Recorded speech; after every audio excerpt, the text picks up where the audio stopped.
Hello, and we're back. So I went to Albertsons and I got this stuff, unfortunately, and I just eerily prophesized it. They only had these ones. And I really don't want to waste this meat because I did a good job making it, in my humble opinion.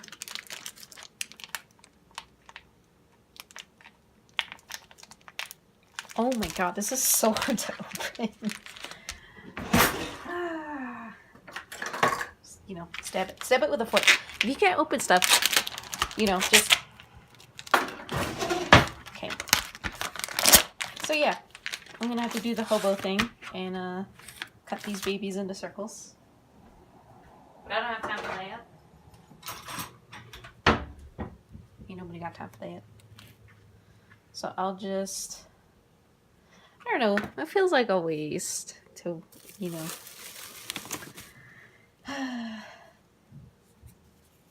whatever. Because I went to Albertsons and I was like, hey, y'all got them dumpling wrappers? And the guy was like, oh, no, we only have these. And it's like, wow, thank you for checking. I really appreciate it. So basically what you do is you want to do like a little spoonful of it. That's a little full, but it's okay. And then we're going to put some water on the wrappings. Fold it. See, this is why we want the circle ones. And then let's do a zoom in on that. You know, these kind of look like those treats in Kyoto, Japan, where it's like they're square, or they're square like this. Anyway, you don't want the meat to do that, but it's okay. You just pick it out. Then we just fold it like that, and it'll look like that. Yep. And so, that's it. It's basically how you make dumplings. They're pretty easy to make, and once you're done making these, you can either cook them right away or you can freeze them. It's best to put them on a baking sheet and then let them be in the freezer for a while, like, a couple spaces together, because these can stick together very easily as soon as there's moisture, because they're kind of powdered with this kind of like starchy stuff to make sure that they don't stick together. So if, I would recommend freezing these. And then if you're going to cook them, cook them right away. Don't leave them to get wet, especially if you live like in a humid area. Yeah. And it's fun to make this with other people because then you can have other people help you make them. Because obviously doing this all by myself is going to take a while. So I won't show all of that. So, yeah.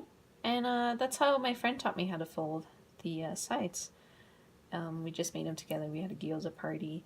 I had like maybe 20 pieces, Also, sometimes it rips, so when you're folding it, just be careful. Obviously, I did that on purpose to show you guys what happens if you're a little too eager to do this. I totally didn't do this on purpose. That was totally an accident. Yeah. Anyway, here's the time lapse.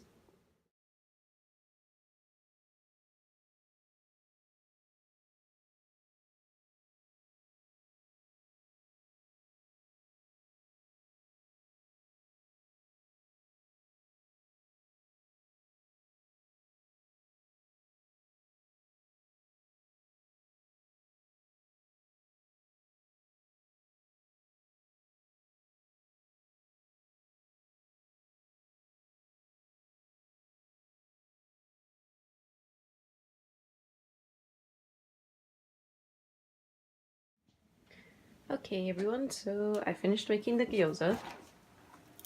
And as you can see, this is the proper way to freeze them. Put them in here and put them on like a baking sheet. Make them like, a little ways from each other. And then just keep it like that for maybe 5 to 10 minutes. And then after that, you can put them in like a freezer bag. So that way, doing that first, make sure that they don't stick together.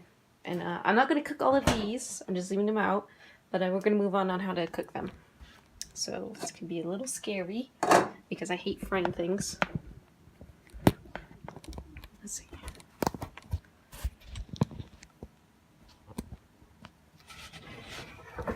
Camera, good angle.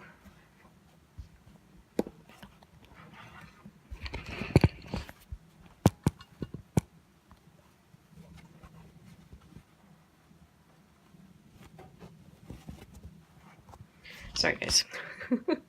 Trying to adjust it. Okay. It's pretty hot. I'm gonna turn it down. Okay, so there's 2 ways to cook this. Actually no, 3 different ways to cook these. So what you can do is you can get I had to put the fan on. Get like a small pan like this and put oil in it. And I hate this part. This part scares me. I'm gonna use sesame oil. Alright.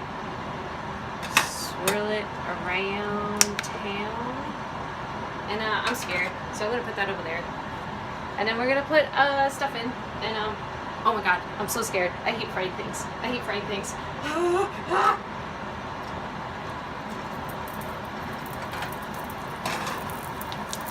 Okay, not that bad. We're doing good. Yeah, let's put 5 in there. And yeah, okay. So we're gonna fry the bottoms until they're golden. And that usually takes maybe 3 minutes. I'm looking at the recipe right now. And it could be any oil. I just like using sesame oil. That's just me.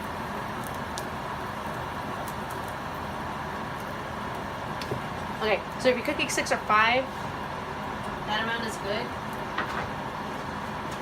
And then we're gonna put some water in there. So let's just check on the bottoms. Something like that is what we want.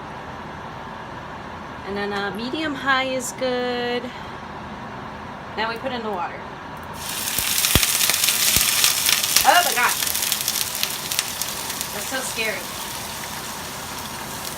Yay!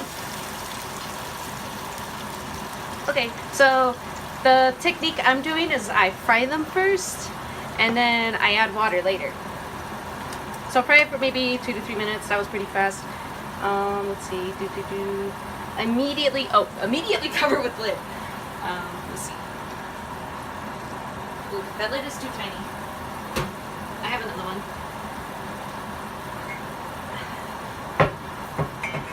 Okay, immediately cover with lid and steam for about 3 minutes or until water evaporates.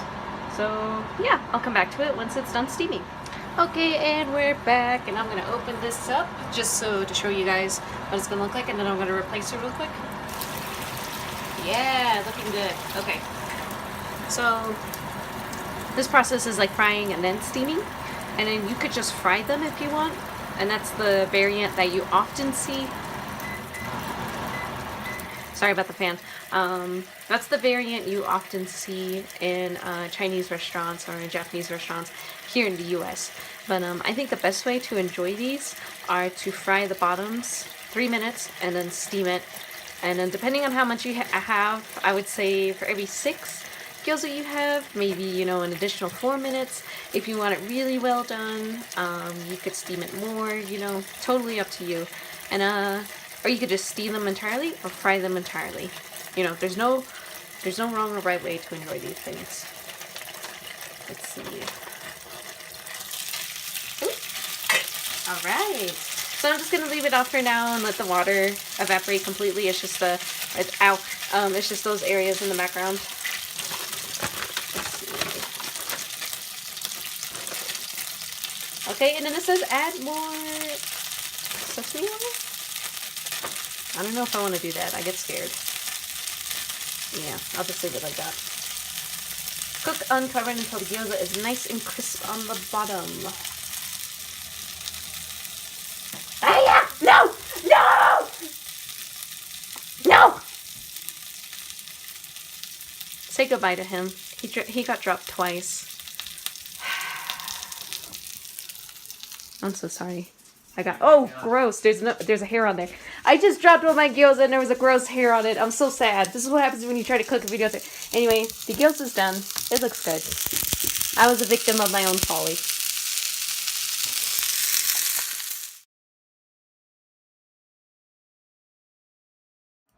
Okay, so my roommate Laishana is going to try my gyoza.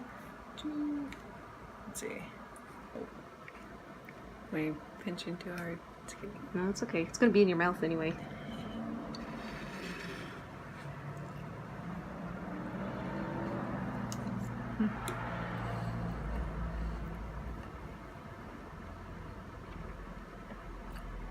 Really good. It's good. Mm-hmm. Oh my god. Very, very flavorful. Thank you. So I tried putting sake in this one, that's why. Oh, really? Yeah. Okay. I would have made the nice dipping, but I couldn't find the rice vinegar. Mm-hmm. So just this is fine. Also, there was supposed to be 6, but I dropped one due to my folly. Mm-hmm. Wow. The texture is good, huh? Mm-hmm. Mm-hmm. Yeah, that's good. I think I could have put more seasoning in, Is it? but I like chewing on it. It's good. Mm-hmm. It's very, The crispy bottom and the soft yeah, wrapping. it's very savory too. And then as you can see, when I peeled it off, it has that crispy bottom. And in Japan, sometimes they have them like in a circle, so when it scrapes it off, it just comes out clean as one whole thing. But yeah, that's the end of today's cooking with Kayla. I had to throw out stuff, and the trash can fell down. I burned myself while cooking. I dropped the gyoza, but I think other than that, I think I did okay. Yep. So I'm gonna eat these. Bye.